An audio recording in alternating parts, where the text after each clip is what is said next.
Flightmates sa kumpiska ng pulisya ang tinatayang nasa kalahating bilyong pisong halaga ng hinihinalang shabu sa isang drug buy-bust operation sa Zamboanga City kagabi. Higit kumulang 67 kilos ang umano'y pinagbabawal na gamot ang na-recover ng Regional Drug Enforcement Unit 9 na isinagawa ang operasyon sa barangay Bungiyaw. Ayon sa police report, nagtangkapang tumakas ang sospek ngunit nabangga ang minamaneho nitong pick-up truck sa barrier ng kalsada dahilan upang maaresto siya ng pulis.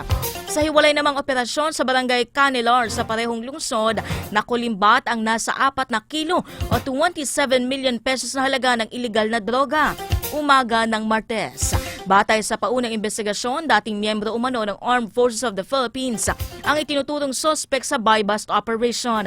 Samantala, arestado din ang 4 na itinuturing na high-value target sa dalawang magkahiwalay na operasyon sa bayan rin ng Zamboanga kung saan 18 million pesos ang shabu na nabawi.